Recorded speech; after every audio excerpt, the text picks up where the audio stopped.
तो आप में से कितने लोग हैं जो सफल होना चाहते हैं या जो सफल लोग हैं उनके जैसा बनना चाहते हैं? आपके आसपास देखने की कोशिश करो, बहुत सारे ऐसे लोग होंगे जो बहुत आगे निकल चुके होंगे लाइफ में। उनमें ऐसा क्या अलग हो? स्टीफन कोवी की एक किताब है जो 1989 में आई थी, उसमें 7 इफेक्टिव तरीके बताए थे। उन्होंने दुनिया के बड़े लीडर्स, बड़े सीईओ सबको पढ़ने की कोशिश करी कि जो इतने बड़े लोग हैं उनमें क्या अलग होता है, वो कैसे चीज़ों को अलग करते हैं। और उन्होंने ये 7 आदतें बताई हैं जो बाकी लोगों से उन लोगों को अलग करती है। तो 7 आदत देखने की कोशिश करेंगे। और ये आदतें हैं जो हमें बनाती हैं, मतलब हम क्या हैं, मैं क्या हूँ, मेरी आदतें जो हैं उससे मैं डिफाइन होता हूँ। मैं सफल होऊंगा असफल होऊंगा वो मेरी आदत से डिफाइन होता है। तो जो 7 आदत है वो आपको पता होनी चाहिए, ताकि अपनी जीवन में आप अगर ले आ पाए तो आप कहीं ना कहीं सफलता के ज़्यादा नज़दीक हो सकते हैं। तो 7 आदत देखने की कोशिश करते हैं और सबको एग्जाम्पल्स के माध्यम से समझने की कोशिश करेंगे, ताकि आपको समझ में आए कि वो इफेक्टिव क्यों है, वो इतना इंपॉर्टेंट क्यों है।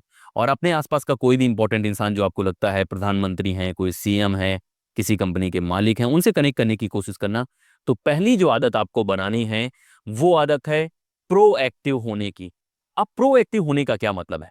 जैसे हम लोग कोई भी काम कर रहे होते हैं, तो मान लीजिए कि आपको आज खाना खाने के बारे में या खाना बनाना है, तो आप कल रात से प्लान करेंगे ना कि सुबह आपके पास आपने ये इंतजाम करा है कि नहीं करा है। कोई भी काम आप करने जाते हैं तो 2 तरीके हैं, एक तो है कि अचानक से आपको याद है ये काम करना है, और दूसरा है आपने पहले से प्लान करा हुआ है। तो लाइफ में ज्यादा आगे वो लोग बढ़ते हैं जो पहले से प्लान करके रखते हैं कब उन्हें कौन सा काम करना है, और अपनी लाइफ की रिस्पॉन्सिबिलिटी लेना। जैसे मान लीजिए मैं यूपीएससी करना चाहता हूँ, मैं आईएएस बनना चाहता हूँ, मैं कोई भी काम करना चाहता हूँ, किसी एग्जाम को देना चाहता हूँ।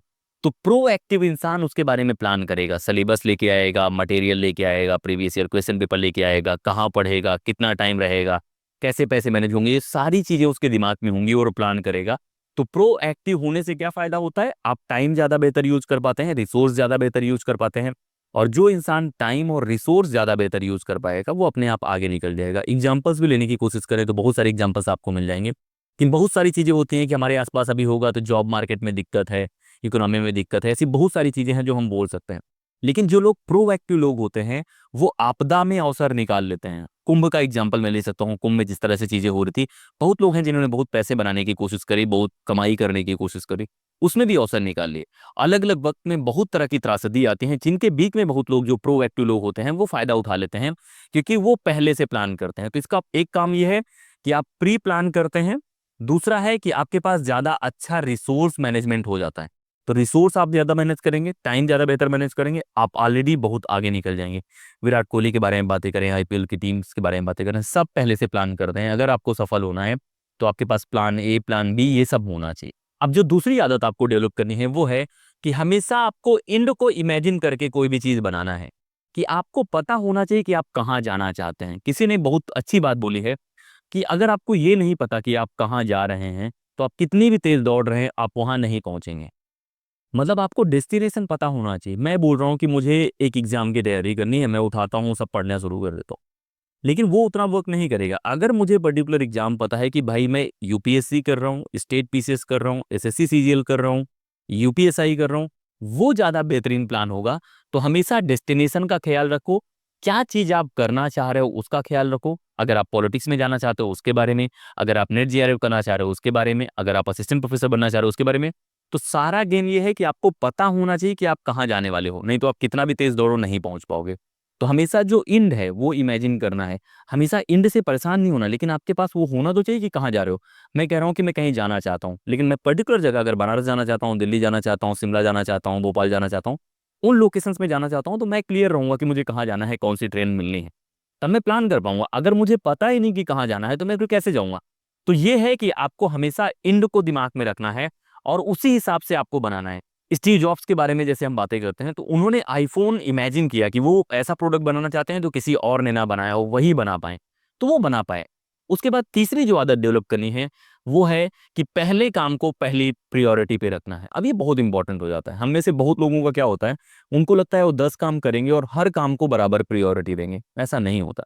पॉलिटिशियंस के बारे में सोचो, आज के वक्त में जितने बड़े पॉलिटिशियंस हैं, अगर वो अपने पीक टाइम पे जब वो पॉलिटिक्स कर रहे थे, चाहे स्टूडेंट पॉलिटिक्स है, कोई पॉलिटिक्स है, उस टाइम पे वो पढ़ाई करने के बारे में, एग्जाम निकालने के बारे में सोचते, तो क्या पॉलिटिक्स में आगे बढ़ पाते? ये जितने आईएएस आईपीएस हैं, अभी जो सीनियर आईएएस हैं आईपीएस हैं सिलेक्ट होते हैं, वो लोग पढ़ाई की जगह किसी और काम को प्रियोरिटी पे रखते हो, उसमें रहते तो कर पाते? कोई भी काम अगर आपको करना है, उस काम को आपको प्रायोरिटी पे रखना पड़ेगा। जो इम्पोर्टेंट है उसको रखना है आपको दिमाग में और सेंटर पे, और उसी के हिसाब से प्लान करना है। चाहे पॉलिटिक्स है, चाहे असिस्टेंट प्रोफेसर है, चाहे लाइफ है, फैमिली है, बस आपके सेंटर पे होना चाहिए वो। अगर वो इम्पोर्टेंट है तो उसको प्रायोरिटी पे रखो और तभी उसके हिसाब से काम करो, तो कहीं ना कहीं आप ज्यादा सफलता के नजदीक हो सकते हैं। वॉरेन बफेट के बारे में एक कहानी जानते हैं कि उनके पास बहुत सारे मौके आते थे। बहुत फेमस इंसान है, तो उन्होंने कम से कम 99% मौके जो है वो छोड़ दिए हैं, क्योंकि 1% पे वो काम करना चाहते थे। जो काम वो करना चाहते थे वो काम उन्होंने करा। तो आपको बहुत बार बहुत सारे रास्ते छोड़ने पड़ेंगे, कुछ रास्ते लेने पड़ेंगे। तो आपको पता होना चाहिए कि वो रास्ते कौन से हैं। वो पॉलिटिक्स की तरफ जाते हैं, यूपीएससी की तरफ जाते हैं, टीचिंग की तरफ जाते हैं, वो आप डिफाइन करो, लेकिन आपको प्रियोरिटी रखनी है। चौथी जो आदत है वो है विन विन सिचुएशंस के बारे में इमेजिन करना। अब देखिए, आप किसी भी कंडीशन पे होंगे, हमेशा आपके पास ऑप्शंस होंगे, plan A, plan B, plan C के हिसाब से। तो हमेशा अपना दिमाग कैलकुलेट करते रहो कि कौन सी सिचुएशन है जहां से अपना भी फायदा हो सकता है और नुकसान भी नहीं होगा। तो हमेशा जो प्रोग्रेसिव स्टेप है, मतलब एक स्टेप आगे जाने के बारे में है, उसके बारे में सोचो कि आप इस सिचुएशन से भी कैसे फायदा ले सकते हो, इस कंडीशन से भी कैसे आप अपने आप को बेटर कर सकते हो। मान लो कोविड आ गया था, आप पढ़ाई करने की कोशिश कर रहे हैं, हम घर में आ गए हैं, अब आपके पास लाइब्रेरी नहीं है, बहुत सारे रिसोर्स नहीं, उस टाइम पे आप कैसे विन विन सिचुएशन क्रिएट कर पाएंगे कि घर वालों का भी फायदा हो, आपका भी फायदा हो। तो वो लोग जो स्मार्ट लोग होते हैं वो हमेशा इस तरह की विन विन सिचुएशन क्रिएट कर लेते हैं। एक एग्जांपल मिलता है, कोका कोला और मैकडी के बीच में एक डील हुई थी कि जो कोका कोला है वही सप्लाई करेगा मैकडी को जो भी उसकी ड्रिंक्स होती। अब इस डील से दोनों का फायदा हुआ। तो कोई भी इस तरह का जो काम करने की कोशिश कर रहे हैं, पॉलिटिक्स में है, यूपीएससी में है, तो आपको हमेशा विन विन सिचुएशंस के बारे में कंडीशंस रखनी है और उसको क्रिएट करने के बारे में सोचना है। अब पांचवी आदत के बारे में आता है, वो है कि आपको अंडरस्टैंड करने के बारे में सोचना चाहिए। अब ज्यादातर लोग क्या होते हैं, उनको लगता है कि सारी चीजें उनको पता है, लेकिन जो सफल लोग होते हैं उनकी एक खास बात ये होती है कि वो दूसरे को सुनना पसंद करते हैं। मान लीजिए आप बिजनेस में उतर रहे हैं, तो जो लोग ऑलरेडी बिजनेस कर रहे हैं उनसे आप बात करने की कोशिश कीजिए। देखिए कि वहाँ क्या चीज़ें होती हैं, कैसे ऑपरेट करता है, कैसे चीज़ें वर्क करते हैं। पढ़ाई में भी आप जाइए, जो लोग क्रैक कर रहे हैं, जो लोग प्रिपेयर करते हैं, उनकी बातें सुनिए, पूरी बातें मत मानिए, लेकिन उनको सुनने की कोशिश कीजिए। उनको ज्ञान मत दो। जैसे आप कोई 5 साल से कर रहा है, मुखर्जी नगर में रह रहा है, ओआरएन में रह रहा है, या कोटा में रह रहा है, कहीं रह रहा है, तो उनका कुछ तो एक्सपीरियंस होगा ना। तो अगर आपको आगे बढ़ना है तो हर गलती आपको नहीं करनी। बहुत लोग का होता है कि नहीं मैं सीखूंगा, कुछ गलती के बाद आपके पास चांस ही नहीं होंगे। तो आप दूसरे की गलतियों से सीख सकते हैं, और वो आप तभी सीखेंगे जब आप उनके पास बैठेंगे, उनसे बातें करेंगे, उनकी बातें सुनने की कोशिश करेंगे। और एक्सपीरियंस का कोई सब्स्टिट्यूट नहीं। आप पेरेंट्स के पास बैठेंगे, आप फैमिली के पास बैठेंगे, दोस्तों के पास बैठेंगे, वो बहुत सारी चीजें आपको बताते हैं। तो जो एक अच्छा लिसनर होगा वो बहुत सारी चीजें सीख सकता है, और वहां पे क्या होगा कि आप सीखेंगे भी और उसको अपनी लाइफ में अप्लाई कर पाएंगे। आपको पता चलेगा रूम कहाँ लेना है, कब पढ़ना है, लाइब्रेरी कौन सी बेस्ट है, क्या काम नहीं करने हैं। तो अगर कोई भी काम में आपको सफल होना है तो ये सुनने वाली आदत बनाओ। सबको मत सुनो, क्योंकि बहुत लोग फालतू की सलाह देते हैं, लेकिन आप डिसाइड करो कि कौन लोग हैं जो आपको सही सलाह दे रहे हैं, कौन लोग हैं जो इस तरह का दे रहे हैं, और वो आप करोगे तो आप ज्यादा बेहतर बन। छठवां जो काम है वो सिनर्जी के बारे में है। अब आपको कंबाइन करना है अपनी स्ट्रेंथ को, जो भी चीज आप लाना चाहते हैं उसकी तरफ ले जाने के लिए।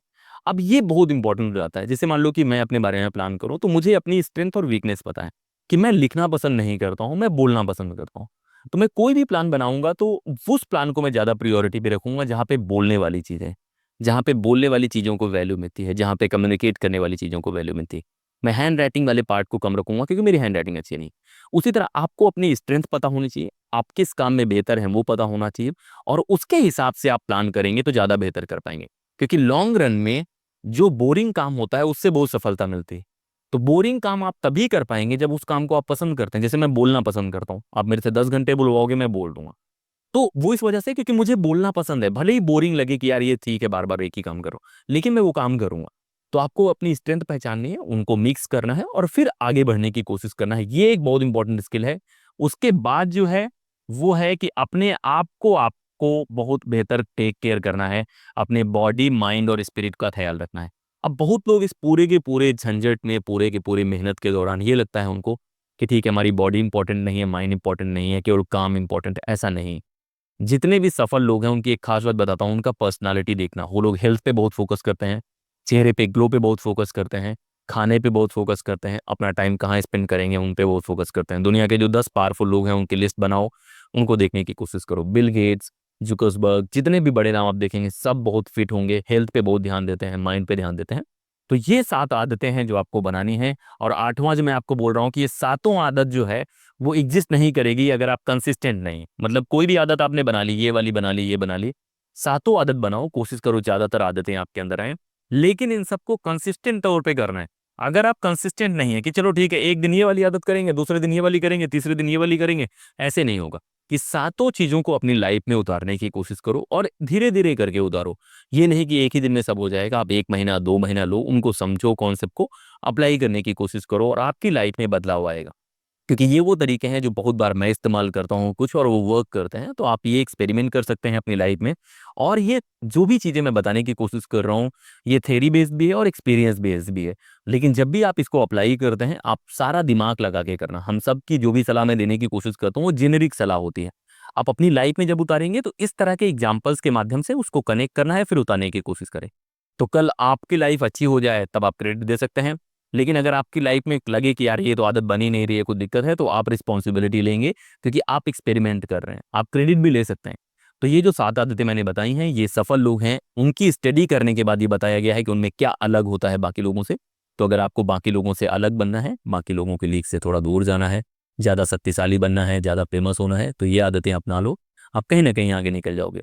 तो इसी तरह के वीडियोज़ हम लोग लेके आते रहेंगे, इंस्टाग्राम पे, टेलीग्राम पे कनेक्ट करते हैं, नई-नई बातें हम लोग करते रहेंगे और इसी तरह के वीडियोज़ आते रहेंगे। मेंबरशिप लेने की कोशिश करो क्योंकि बहुत सारे वीडियोज़ केवल मेंबर्स को मिलने वाले हैं, क्योंकि ये पूरा का पूरा मॉडल सस्टेन करना भी डिफ़िकल्ट हो जाता है, बहुत बार फुल टाइम वीडियो बनाना, कोई जॉब ना करना। तो मेंबरशिप आप लोग लेंगे तो चीज़ें ईज़ी हो जाएँगी। सब्सक्राइबर वाली बटन पे जाओगे तो सब्सक्राइबर्स प्लस करके ऑप्शन आता है, वहाँ क्लिक करोगे, पेमेंट होगा, उसके बाद आप मेंबर बन जाएँगे, आपको कुछ वीडियोज़ मिलेंगे जो बाकी लोगों को नहीं मिलेंगे। इस वीडियो में इतना ही, लगातार बने रहो। जय हिंद।